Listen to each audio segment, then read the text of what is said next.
So with that, I'm going to throw it back to Mark to see if we have any questions. Mark.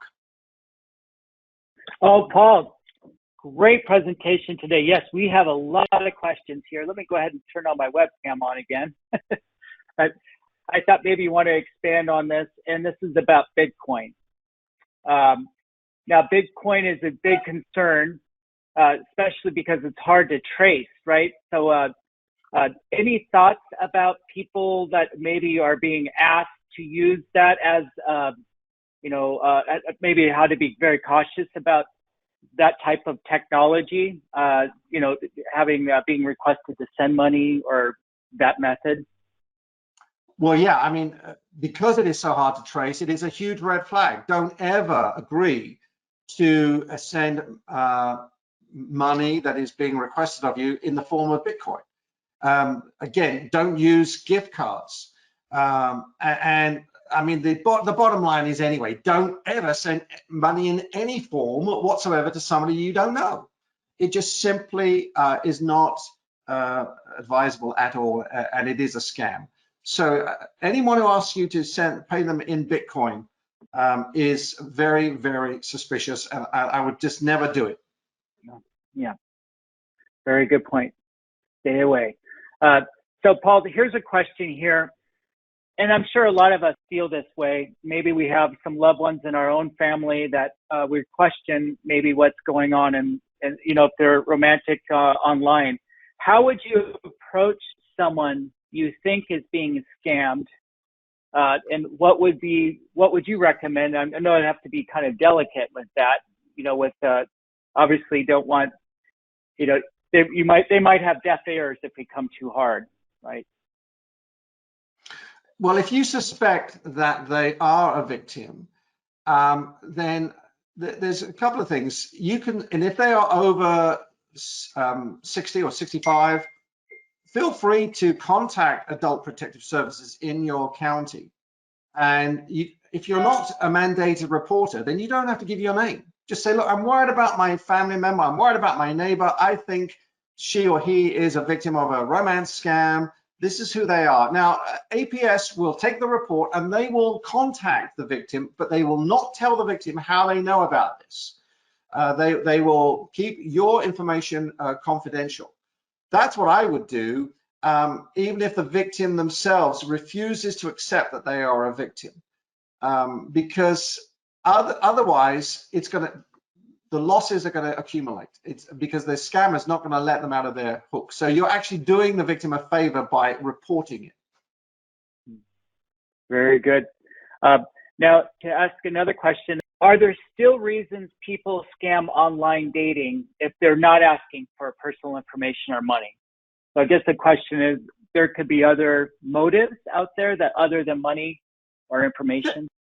There could be, and they may be what I would call somewhat twisted or perverted. They may then want to actually get the person on camera and get them to do things on camera, and then take photos of the person doing something inappropriate that they'll then blackmail them later on by saying, well, I'm going to distribute these photos online if you don't give me $10,000. So then ultimately, I think money is at the center of most of this. But at first, they may never mention money, but just try to cultivate this intimacy that gets you to do things and say things which you are possibly going to be embarrassed about if they start circulating them online. And that's when they will try to blackmail you. Thank you, Paul. Very good point. Jake wants to know, how successful were you getting any respective adult protective services or APS agencies involved, particularly if the victims could not be convinced that he or she was being victimized?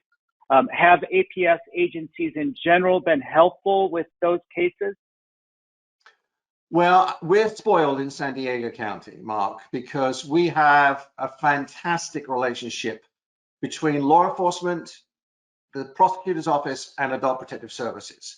We're on first name terms, we meet regularly, we share information, and that doesn't happen in every jurisdiction. So I get a lot of frustration from all over the country about the lack of response from Adult Protective Services agencies. But part of the problem is that APS is bound by confidentiality, and so they're very reluctant to share information once they've received it. But here's another point, particularly when APS goes out and talks to the victim, and the victim refuses to accept that they're a victim, there's very little more that APS can do other than cross-report to law enforcement, and hopefully by having a uniformed officer. Sorry, there's probably a scammer phoning me right now. I'm just going to turn it off. So anyway, if law enforcement can convince the victim, but maybe not. But here's again, even if the victim doesn't accept they're a victim, it doesn't stop me as a prosecutor from trying to investigate further. Because even if the victim doesn't accept it, I know that this crook is doing it to this victim and doing it to somebody else. So it's very important for me to go after that suspect.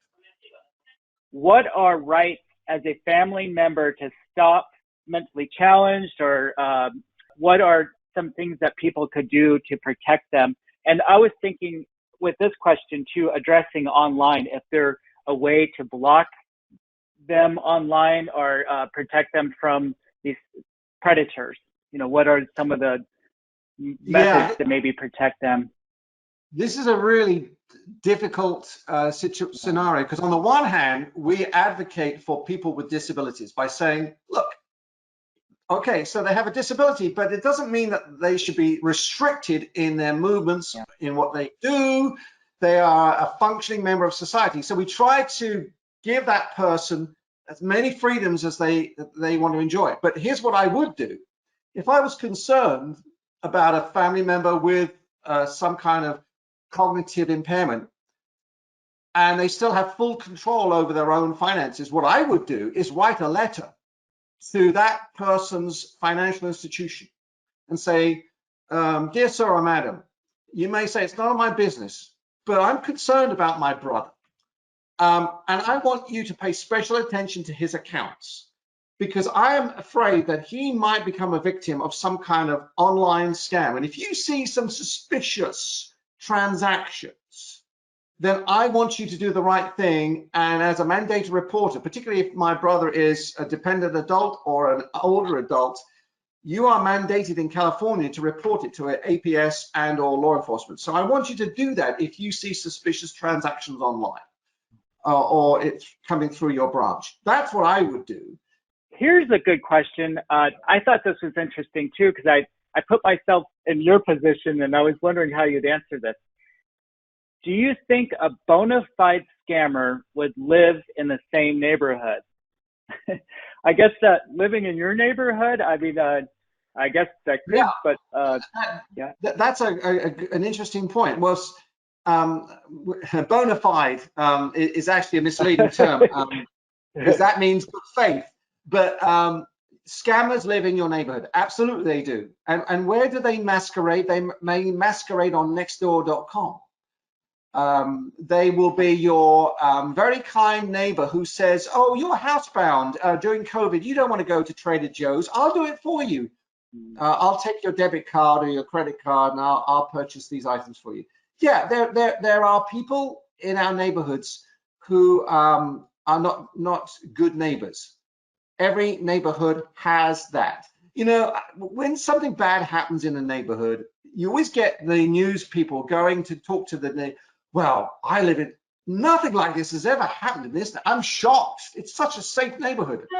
No neighborhood is safe these days. There's always somebody out there who is wanting to take advantage of us, whether we live in a gated community or somewhere else, it doesn't matter. We always 24/7 need to be on our guard. I have a good question here. Begs the question, should elders just avoid all online dating services? Well, I don't think you're ever going to get people to come off those. I think, though, that we need to be extremely cautious if we do go onto these websites, be extremely skeptical, never send money. I mean, there are certain rules that we can apply. It's just like saying, well, I won't ever use my credit card online. No, you know, we all of us do these days, but there are certain criteria, there's certain ground rules that we should put on ourselves and that we never compromise on, you know. And if you do go on a dating website, don't ever give money. In a period, just say that to yourself, say that, write it down, put it on a sticky or whatever you want to do, but just make sure you don't violate your own rules. And I'm just going to take one other question, and then I shared with Paul earlier a really good question that was emailed to me. I'm going to share that with everybody too. To end on that, never send money. I just had an attendee ask, how about sending airline tickets to an out-of-town person who wants that you met online? So you're going to send them tickets to fly them. Yeah.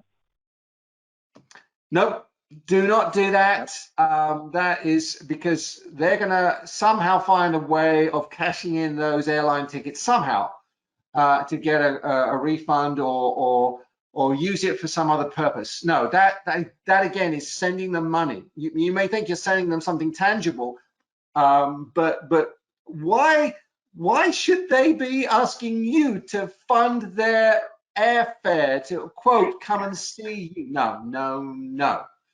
That is a huge red flag. Let them walk. Have them walk, right? Yeah, they want to come out that bad. So I was sharing with Paul before we started about a good question that came up. These have been all great questions about someone being contacted through LinkedIn. And it seemed like a very, innocent question about COVID.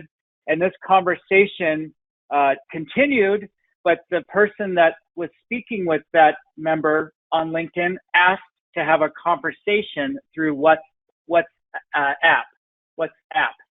And now this person claimed that they work off an oil rig in Scotland and that, wanted to contact through and keep his privacy. And I know I shared with you about WhatsApp and, reaching out to someone and the fraudsters that use this type of technology and they want you to use it. I do believe with some of those apps, they do protect the privacy of the person. So that's the angle they come in saying, hey, I want to protect my privacy, so go to this app. So I know you were sharing with me, Paul, that we're glad that people brought that to our attention because that could be a means where they're not traceable either, right? Right, and sometimes we get a full sense of security by being on LinkedIn. I'm on LinkedIn because typically we think, well, that's for professionals. We have our CVs on there, and so you're not going to get crooks on there. Oh no, crooks will go on LinkedIn and they will use stolen identities, and then they will reach out in a very subtle way as if it's part of a professional business. And so often you can test it out on LinkedIn, particularly to see who they are connected to. Are they connected to other people that you know? And if they are, then maybe it's okay to accept their invitation to join them. But if they start asking you more personal questions, which are not appropriate for your business, then be very, very skeptical. And if they ask you on WhatsApp, why? Why can't they do a Zoom call if they want to? So yeah, just be very, very careful. Patrick was sharing with us that banks and credit unions are mandated reporters of financial elder abuse, and then said that, I had another comment here that not all states consider banks as mandatory reporters, but yes, California is. Yeah, that's right. More and more states now are including banks and credit unions. And in fact, some states say everybody is a mandated reporter. So there's only a few states that don't make it mandatory. A lot of states make it permissible for banks and credit unions to make a report without fear of being sued. So I think you'll find that in most states there is an opportunity for banks and credit unions to make a report to adult protective services without violating privacy concerns. We really appreciate your time, Paul, and a lot of this great information. I love how you provide your information for our members too, you know, to reach out to you. It's nice to have someone in their corner. Appreciate that. Absolutely. Thanks, Mark, and thanks everybody for tuning in.